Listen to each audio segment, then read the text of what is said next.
His face must be obscured, but his role in the torture and murder of Syrians has now been revealed. Anwar R. was sentenced to life in prison Friday after being convicted of murder, grievous bodily harm, sexual assault, deprivation of liberty, and hostage-taking. Crimes committed when he was an intelligence officer and oversaw the interrogation unit at a notorious detention center.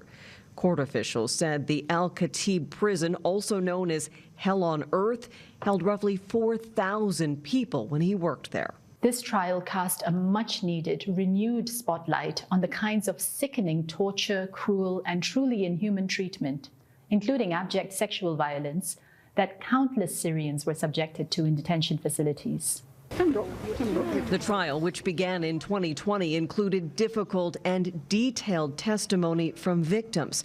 Before this conviction, the same court already convicted a second junior Syrian officer of accessory to crimes against humanity.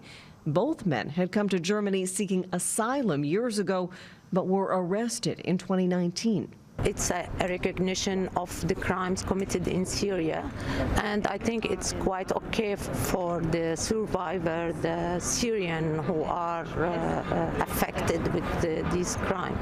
So I hope that this sentence and this verdict will be a strong base for future work. The German criminal court is the first to try a case against any member of the Syrian regime under the idea of universal justice. Cases like this are usually heard in the International Court in The Hague, but experts say Russia and China have blocked efforts to try cases like this there. It is a landmark leap forward in the pursuit of truth, justice, and reparations for the serious human rights violations perpetrated in Syria. Human rights abuses in Syria at the hands of the regime have been well documented. The civil war, which began in 2011 as a part of the Arab Spring, led to what human rights groups call the world's largest refugee crisis.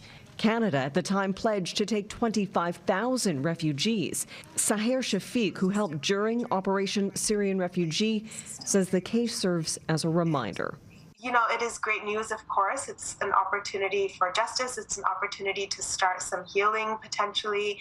But for me personally, it was just a reminder of the fact that we let these crimes against humanity happen in the first place as an international community. For those who lost loved ones, they want the world to remember their faces, but also know that lives are still being lost.